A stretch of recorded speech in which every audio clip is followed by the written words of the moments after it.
'Twas a morning in July, I was walking through Tipperary, when I heard the battle cry from the mountain.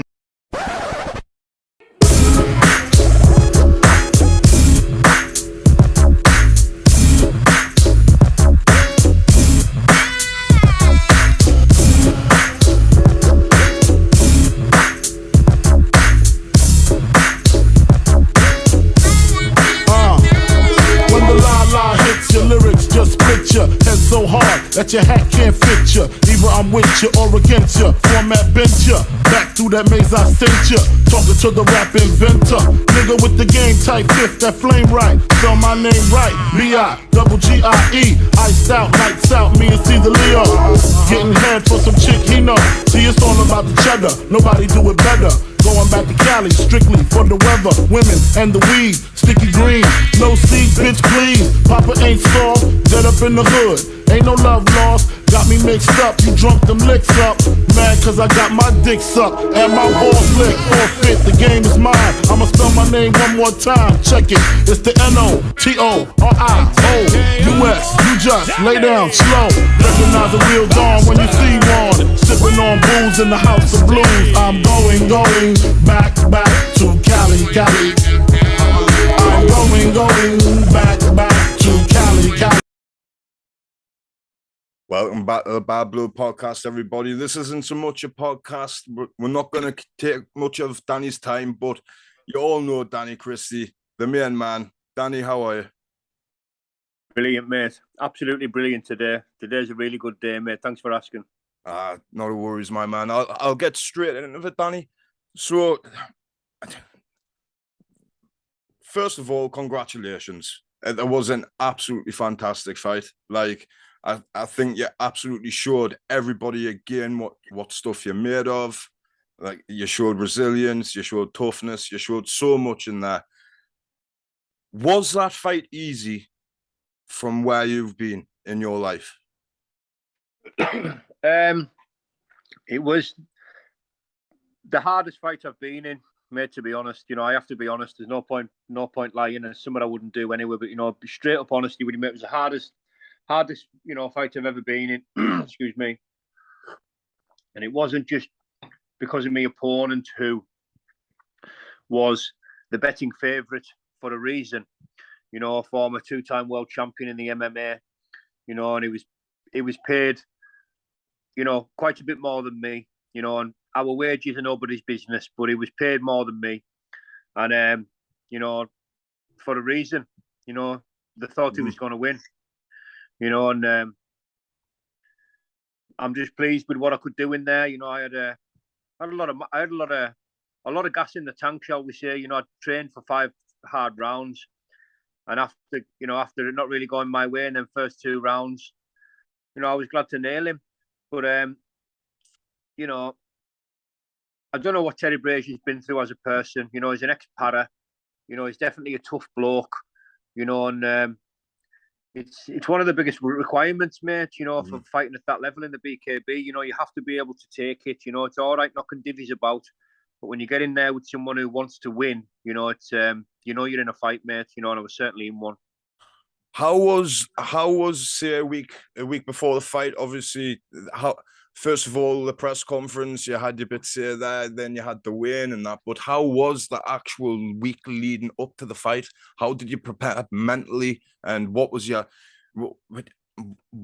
sole focus? What was there reasonings behind whatever you were doing? Did you have those fundamentals that you were fighting for this, you were fighting for that? What was it? Yeah, well, like I say, I'm doing this for myself, mate. You know, and I know it's entertainment for people. You know, and that's, listen, for me as well. You know, I'm a big fight fan. You know, and watching fights is, you know, it's probably the most entertaining thing I can do. It takes up a lot of my time, you know, watching fights. Fight week for me was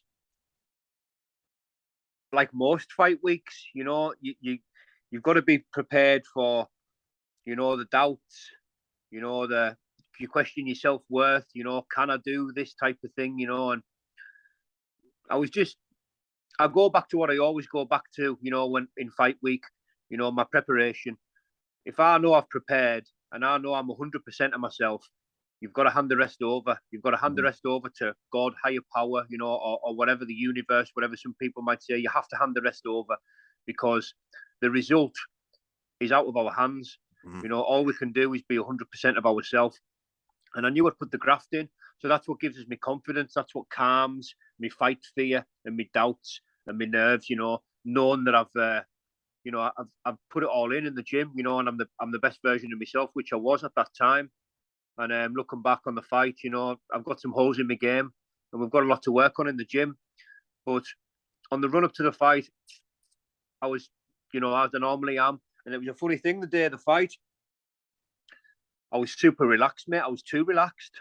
I was sat out there watching the fights and that, and I was praying for the nerves and the fight fear to come on, and it didn't until I started getting my hands taped up, you know, and all them nerves came back, and I was just so grateful that they were there, because they're a massive part of your preparation, you know, the fear, the questioning, the doubts, the nervous energy, you know, it's all super important, and it's a massive part of, you know, my preparation. You know, you need that feeling, you need that nervous energy, mate, to you know, to excel. It makes you strong, it makes you dangerous, you know, it gives you that real, you know, do or die type feeling.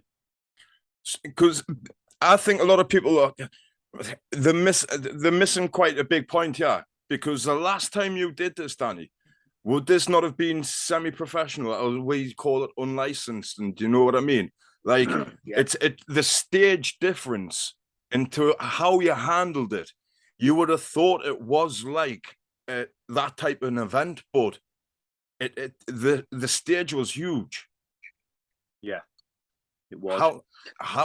How did you, like, because you just didn't show that, the tunnel vision, like when we were watching, like from the moment you walked out, that was just, it was one goal. But like you say, getting in the back and your hands wrapped, you please the thingy, but the fear came in, the nerves settling in. Yeah.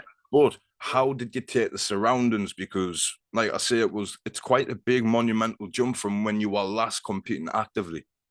Yeah, big time. Listen, when you're getting ready for my ring walk, and my tune that I wanted, my walkout tune, I never ended up getting it because it was on a little one of them, like a stick. It was on a little sticker on the tune that I wanted. And I forgot it, didn't I? You know what I mean? I didn't want to beat myself up about it. So I went with Queen, We Will Rock You. And just as before I started taking the ring walk, you know, it kicks in the first couple of beats, you know, the booch. And I've made the hairs just stood up on the back of my neck, you know, and I was just like, I'm here. You know, I'm here on the biggest stage, the biggest bare knuckle platform on earth, really. Let's have it right. And I was just in the moment, you know what I mean? Soaking it up, mate. And, you know, the ring walk was, you know, it was very special. You know, it's that's the countdown, mate. You know, it's on, you know, it's on, mate. Yeah. You know, it's on at that point. And I was just filled with such an energy, mate. I felt like I could have just, you know, ripped the turret off a tank. You know what I mean? I felt really strong, really confident. And I was just buzzing, you know. I went with Danny the Bastard because it's different, because I've never heard it, you know. And I quite like Game of Thrones, and you know, and John the Bastard. It kind of just bounces off the tongue quite nicely. Vicious. You know, and I thought, yeah, I thought it's someone that I've never heard it before. I've never heard anyone called that and all that. And I thought it sounds good. You know, it'll look well on my shorts for my next fight. And I just thought, I'm going to go with it, mate, Danny the Bastard. And when the MC sort of saying your name, I might have looked quite calm, but, you know, there was like just a bomb inside kind of waiting to go off. You know what I mean? You're just buzzing, mate, you know, looking up at the screen and that, and it's me. You know, it's little old me. And, you know, all the crowd's gone mental and that. And it was a buzz like no other, mate, you know, and I want more. I want a lot more. Because, like I say, when we were watching, that was not look-wise. Do you know what I mean? When the fighter doesn't want to be there, I'm not discriminating them or calling them by any means, but you know, like Amir Khan when he was in against Brook, you just knew at the walk when he was coming out, he did not want to be there. You're made for this. You're made for this. obviously you want more. Obviously, the reception has been outstanding. BKFC really happy with you. Has there been any more talks of what's going to happen going forward, or? Yeah. Well, I had David Feldman rang us personally. Wow. The other day, he sent us a message on Insta. He said he send me your number and I'm going to ring you on WhatsApp. This was on Sunday, so he rang me on Monday yesterday, and I had a pretty brief conversation with him, couple of minutes. I know he's a busy man, but I was just honoured that he wanted to speak to us. He thanked us for a spectacular fight. He said that unfortunately the fight of the night bonus went to MVP and Mike Perry. He said, but I want to give you something. I want to give you something extra. I want to give you something on top of your purse. For the fantastic fight that you gave us. And he's just wired some money this afternoon, mate. And can I just say I'm made up with it? I'm pleased and I'm honoured. Absolutely honoured and humbled, and all them right emotions, all them correct feelings that I should be feeling. I'm feeling them. Because I worked really hard in the gym for it. I was up against an opponent who I now know was the betting favourite for a reason, paid more for a reason. He was expected to win. So to get a finish in that fashion, I was just elated, mate. And to get them kind words from Mr. Feldman himself, the president. I mean, it was a buzz in itself. I got off the phone, mate. I was like a dog with two dicks. I was absolutely over the moon, mate, with his words and that. And he said he'll look forward to getting back in touch with us and letting us know what's next. Well, what's next is the BKFC UK, and that's the next show is at Newcastle in November. So it's going to be a blinder, mate. I've kind of struggled getting ticket sales. I had to return a lot of tickets to people and refund them simply. And because they were my friends and friends of the family and stuff, I was obliged to give them the money back. I would have loved to have said, no, mate, you bought them. Unlucky. But I had to sympathise because, one, it's a 5-hour drive, and two, there was no trains on that day. As you know, all the boys, they like a drink and that, and they want to go down for a party. Nobody wants to drive 5 hours to the other end of the country, and I can understand and sympathise with a lot of people not going because of the train strike. But I will sell hundreds upon hundreds of tickets for Newcastle, mate, and we will blow the roof off that place, and I just can't wait for it, mate. Well, obviously, it's no secret you were training really hard, like you've said, Danny. You've put stuff up on your social, not too much though. Was that always yours and the team's outset from the start? Look, we'll show the progress, we'll show a little bit what you're doing every day, but we'll not give away too much. Yeah. That was it, mate. You can't put too much on social media, especially to the point where you're going to start giving your opponents or potential opponents, too much to look at. And I mean, I'm knee-deep, mate. I know I've got a lot of holes in my game. I tend to block a lot of punches with my face, and it's a matter of time, because at my age, 37-year-old, I've always kind of been able to take a punch. It's something I've done rather well, in my whole fighting life, in the ring and out the ring. I've always been able to take a shot, but the least punches taken, the better, But it's just kind of my style, mate. The kind of the way I am, and I'm fully aware that my body's failing. I've got another, shall we say, two year left in it. 2 year, and I'm not gonna stick around to be anybody's punching bag. I'm not going to be some stepping stone for these up and comers, mate. I want to do the best that I can do in 2 years, and then I'm out. And I'm we're working on getting an opponent over the line. He was the current BFBA champion, but all the lads in the BFBA, they're kind of getting stripped of the titles because it's all getting amalgamated now with the BKFC and the soon to be the BKFC UK. But he's a current BFBA champion. He's a very, very dangerous kid, and we're trying to get that fight over the line. Time will tell. I hope the fight can be made. I'm not about to drop any names until anything's concrete. But I'm a fan. I'm a fan of his. No. Aye, mate. And I'm a fan of his, mate. Is this a guy from a cold region on the planet? No. There was talk of me fighting Simon the Savage. Yes. in that fight, you know, and I wanted him, mate. I wanted him. I thought it'd have been a mint debut, you know. Damn right. But there's another kid there. He's fought on that platform where they all fight, you know, and I'm a fan of him. I love the way he fights. You know, I like he's a clever fighter. You know, he's not as forward and as brawler type as Simon the Savage. His brain's switched on. You know, he's a very calculated fighter, and it'd be a pleasure to share the ring with him. If we can get that fight over the line, I think it'll be a brilliant next fight. But obviously, you know, as always, I'm confident I can beat him. You know, I'm super confident I can get him out of there. But time will tell, because he hits hard, he's dangerous, and he's clever, you know. So it'll be a good fight.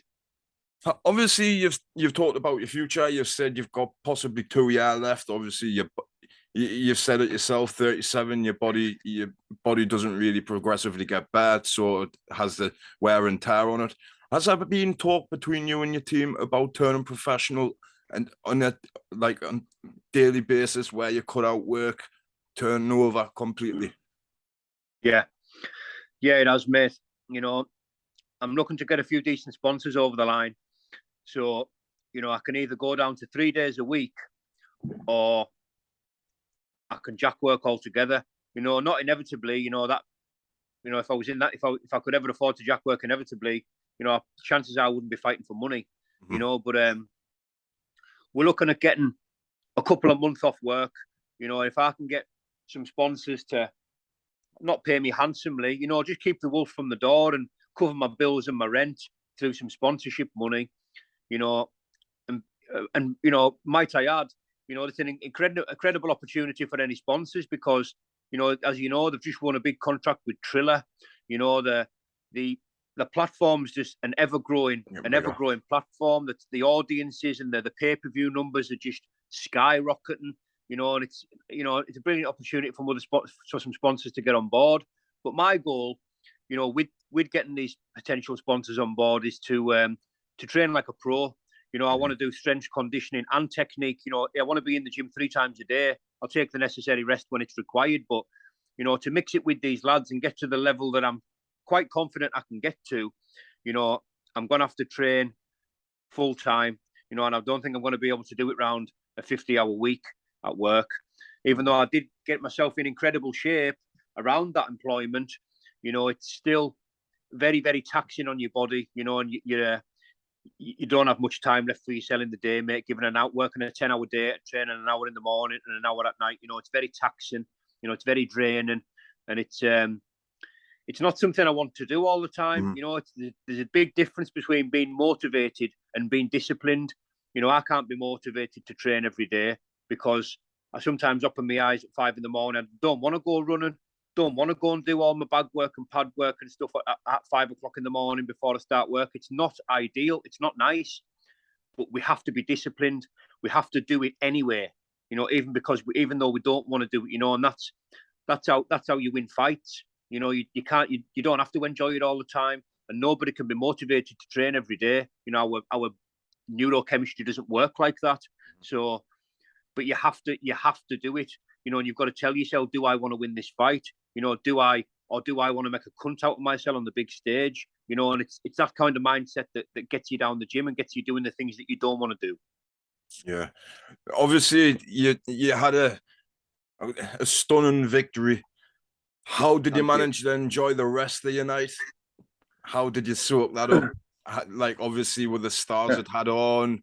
Because let's say, Danny, that card was outstanding. I mean, some of them fights, I thought, oh my God, like having to follow some of these fights, you must be shaking in your boots. Mate, it was one of them. I mean, the only fight I watched was, you know, that idiot who was on first, and the kid, is it David Round or something Round? Yeah, the Welshman. Yeah, I watched those 2 fights, and then I went back and I started doing my warm up and my sort of psychological preparation. But it was certainly a card and a half. And when I was graced with that victory, and I was, you know, fortunate enough to win that fight, I was getting stitched up for about 45 minutes. You know, I had 23 stitches in my face.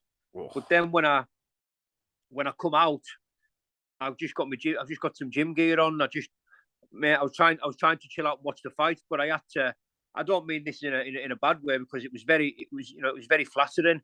Mhm. You know, I was getting flagged and pulled off everybody. They wanted signatures, they wanted pictures. You know, and that was flattering. You know, little old me. You know, with however many thousands of people there, and I couldn't really get anywhere without people stopping us, congratulating us, and that was a buzz in itself.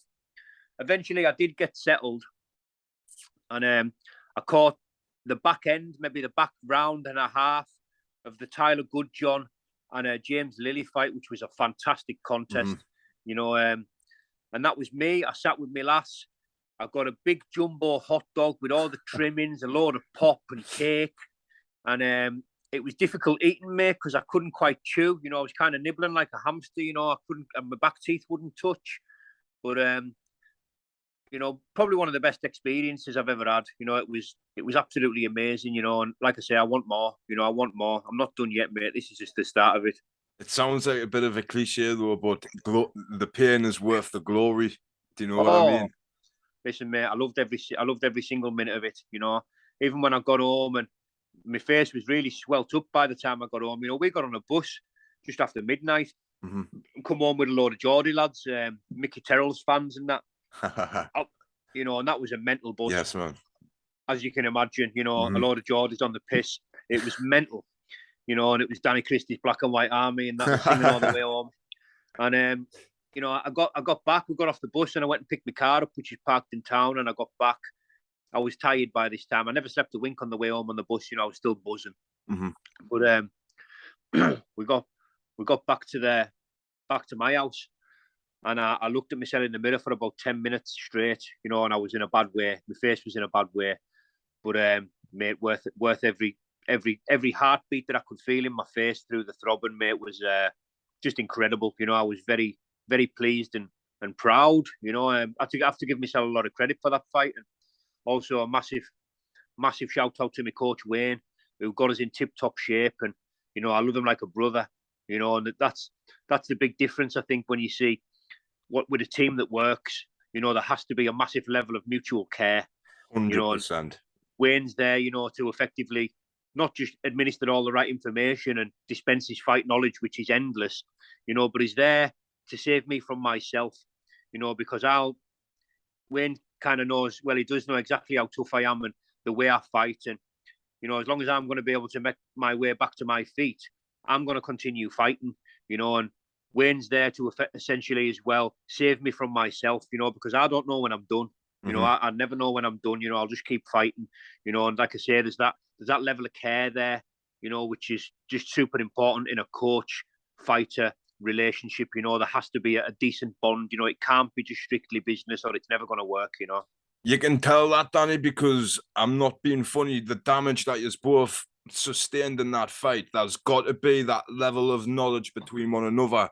Because that could, to somebody else, that could look like, oh my God, I need to pull them out. But in theatre, as you've just explained there, the bond, the togetherness, it has to be at that level of respect and care and know what each other's worth and what we're willing to take. So exactly. How was the reception when you got back home from your family, obviously the town?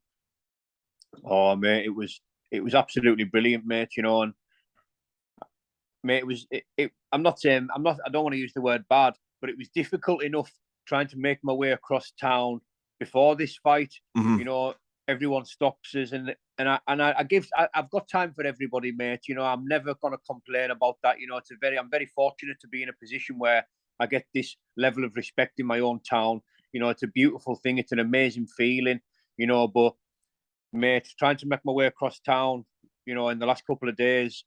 You know, a 5-minute journey can take us 2.5 hours. You know, it's just one of them. You know, but it's nice to hear people's feedback and, you know, get this love and respect off people, mate. It's you know, a brilliant reception. I went up to see my kids the day after. You know, and that was quite difficult for them, mate, to see the dad like that. You know, in that kind of state. But you know, and I had to sort of have the conversation of, you know, I need to keep doing this. You know, I'm not done yet. You know, and they weren't, you know, they were kind of traumatized watching the fight, mate, especially the youngest. You know, and my mum as well was there with all my kids watching it, you know, and I can only identify it through, you know, if one of my kids, if my son or something was fighting on the telly, and I've got to sit and watch him bleeding from the face, I can imagine that not being very nice, for my family and my loved ones to watch. So I had to have a little bit of the conversation about, obviously I had to assure them I was fine, which I was, and I got the finish, and that's all that matters. But it's a very lonely place in there, and it's like a double-edged sword. One, you never feel more alive when you are in a fight, especially a good fight, and you're being tested, and you can't just blow this lad out of the water. You've got to use your brain, and you've got to use your skill and will. That's a magnificent feeling what can't be replaced. There's no buzz on earth like it. Nothing can replicate it. Nothing can mimic it, and it can only be administered naturally through your biology and your neurochemistry and your endorphins.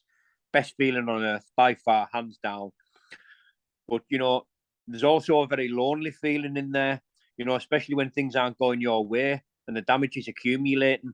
It's a very lonely place. And like I say, it's mixed emotions when you're fighting.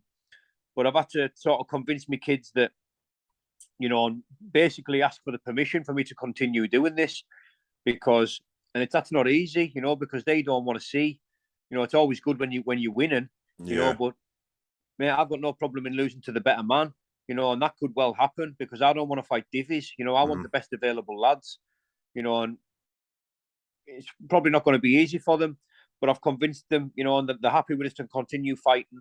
So, the show goes on, mate. I think once they're older, Danny, they'll realise why you did it, why you were doing it, and that I really do. I think they'll love you to death anyway. That you will get their support throughout that, and they will realise that they were there for their dad when he was competing. Do you know what I mean? So, yes, mate. Like you say, when you go down and you've got a cut here, you're going through the war, that's what you draw the strength upon. And do you know what I mean? 100%. So that's 100, mate.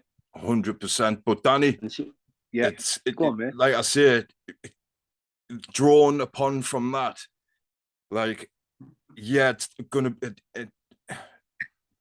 We'll never be able to speak for our kids, but I think they'll understand what you went through and what you fought for, so they didn't. Do you know what I mean? So I think exactly, that's all mate. a comfort thing. 100%. Like I said the other day to my kids, and I've mentioned it on a video the other night.